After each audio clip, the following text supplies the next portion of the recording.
Sikuniketa lithumo uNkulunkulu ongcwele ngalabo babethandekako labakuthumisile kepha sebasekuphumuleni ngenxa ye-COVID-19. Siyathandaza uNkulunkulu ongcwele ukuthi nalabo labasebuthakathaka nyalo bathole usinza, bese kuthi labo labadikonikako labanakekela laba labaphathekile ubaphe uNkulunkulu omhle inhlitiyo lenhle yekunakekela nekungagcina nekungakhathali.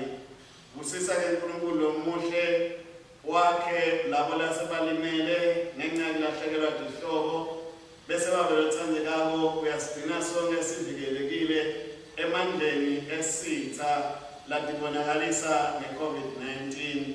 NgaJesu Kristu Nkosi yethu. Amen.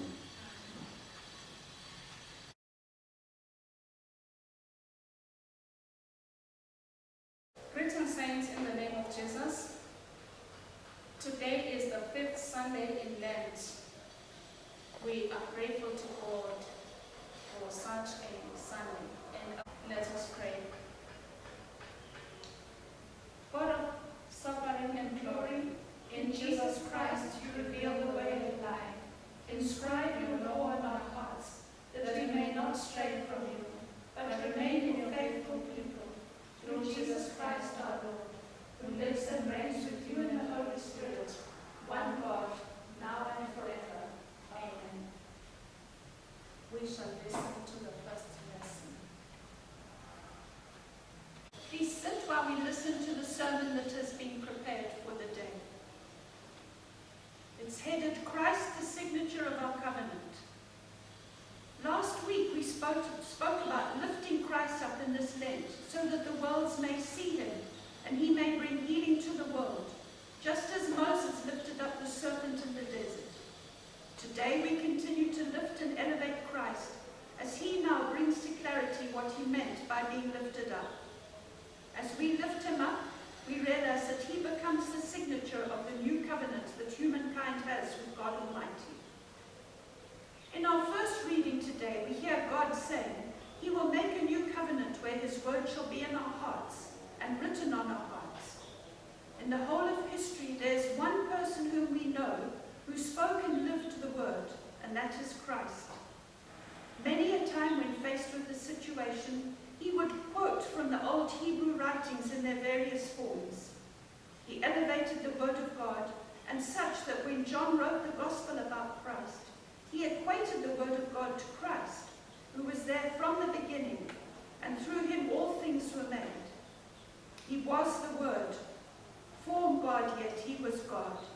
So today when we read from Jeremiah about God's covenant, we realize that this covenant is signed in Christ, and the word shall dwell in us is Christ himself. When Christ is in us, we stop being sinners, and we stop sinning, and desire to do the will of God day by day. We learn from Hebrews that Jesus Christ his Son was indeed elevated and made to be high priest. We know that the high priest was the one who entered the holiest of holies to atone for the sins of Israel. Hence Christ entered this holy of holies once at his death to purchase salvation for us and cement this new covenant that God is speaking about. Christ was the perfection of God, hence a high priest who was able to enter the presence of God without need for cleansing. This is the covenant with God, enables us to approach God at all times, and not at special times as used to happen with the earthly high priests of Israel's time. Jesus Christ, we are told, was obedient to God through all time and never took the position of son to be something to gloat over, but submitted himself to the will of God, such that he even gave up his life on the cross, which he speaks about in the gospel reading today. The psalm highlights our need for God's cleansing and for God to create a new heart in us. Indeed, through Jesus Christ, we are made the new creation and the righteousness of God, and through him we enter daily and hourly the Holy of Holies, to bring our petitions before God. God does not see in us the sins of our past lives, but sees us in the grace and glory of Christ. Through him we are not cast away, but drawn into God's presence, and we have the joy of our salvation embedded in us, and the Spirit of God dwelling in us, to lead and guide us into the ways and things of God. Because the work of Christ, we are able to come all the time before God and seek to be forgiven as we also repent of our wrongdoing. In the Gospel reading today, we hear Greeks coming to the disciples to seek an audience with Christ. Please note all the protocol that was required from Philip to Andrew to Jesus. Today we are blessed that we can come direct to Jesus Christ and need no man to link us with him. That is why even if we had lockdown, we were not so worried, because we knew we could access God from our homes, our cars, our offices, and our fields, and thus did not stop worshipping and trusting in him. When the Greeks came to see Christ, he was elated that his time to be glorified had come.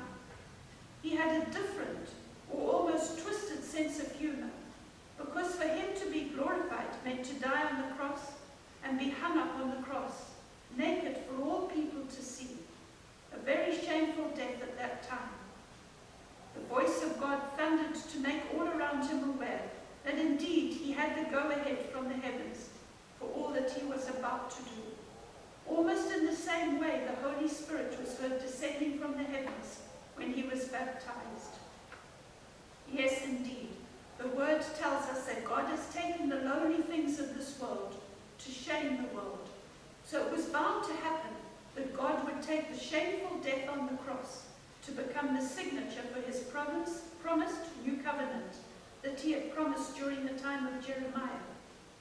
The wise of the time could not understand it as much as the wise of today still do not understand it. It is to those who realize that they are not wise and seek God's counsel who are able to realize and accept this death of Christ.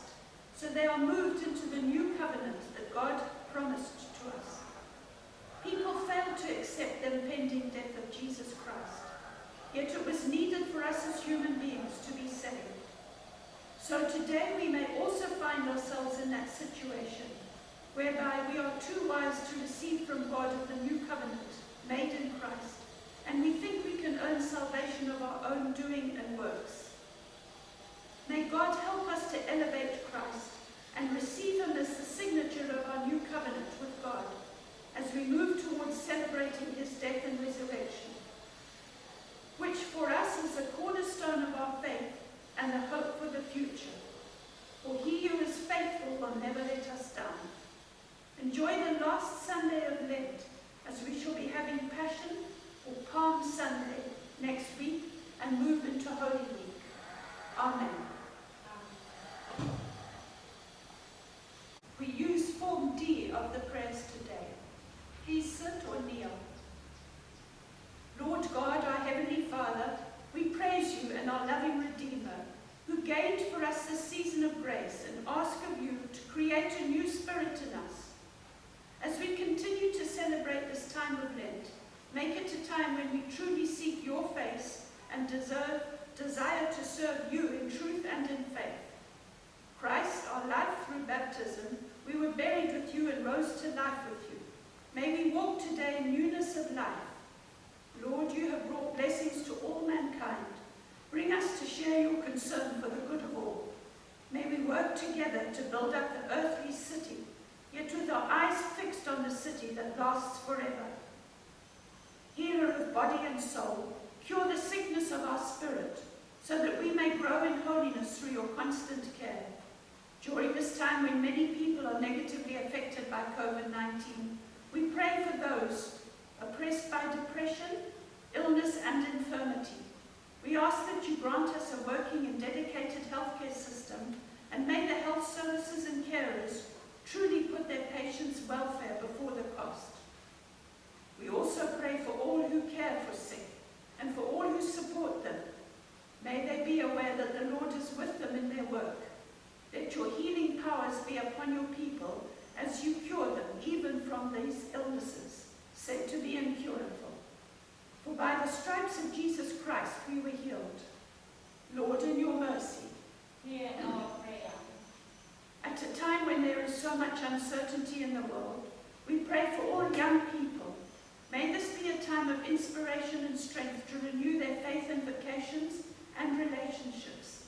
Give them courage and wisdom to not only seek to be employed, but to have business ideas that will sustain them and build the economy, as we know that there is scarcity of conventional jobs. Lord, in your mercy, hear our prayer. we pray for missionaries and workers in the Church of God, especially those living and working in difficult and dangerous situations. May they be strengthened and encouraged in their love of God and service of the people. We pray for their safety and security, and that they may not lose courage to serve you and lead others to the knowledge of Christ. We pray that, Lord, you may, through the Church, provide for those who dedicate themselves to your work and to the spiritual care of others. May your Church lack nothing because you have supplied and given to your children to have and to share with others. May the Church be a storehouse that is able to provide for the poor and the needy. Lord, in your mercy, Hear our prayer. we pray for the world's leaders and diplomats, that all nations may work together for justice, rejecting violence to build a world of peace and hope. We pray for leaders in the world who will be selfless and follow after Christ, who will not hoard the resources and wealth in the world, but be willing to share them with all humanity, knowing that the earth and all in it belongs to God, who has given it out for the welfare of all people. We pray that leaders may reject all attempts of instilling the spirit of the Antichrist in the world, and rather have hearts that are set on worshipping the one true God and seeking the common good of all people. Lord, in your mercy, Hear our prayer. we pray for people of the world who risk their lives for the process of peace and justice. We ask that those who speak out against unfairness, injustice, and evil regimes be protected and have a platform to voice out their concerns. We pray that those who fail to resolve issues amicably discuss progressively and a peaceful settlement. Lord, in your mercy, Hear our prayer. Lord, we pray for those who have lost their loved ones. May they be comforted in knowing that those who die in Christ shall be raised to eternal life and to rule and reign with you eternally. Let your Holy Spirit comfort us and make us strong, and to know that not all is lost, but we now have to continue the race where they left off as we prepare for our own passing on. We pray for love in our families, for peace in our homes, for understanding in our relationships, for care in our activities, and above all, that as a church we may be the place where Christ dwells and where Christ is elevated. Lord, in your mercy, Hear our prayer. God, our Heavenly Father, we give thanks and praise and glorify your name for the gift of being your people. May we be always ready to share the gospel of hope with all who are in need. May your law be written in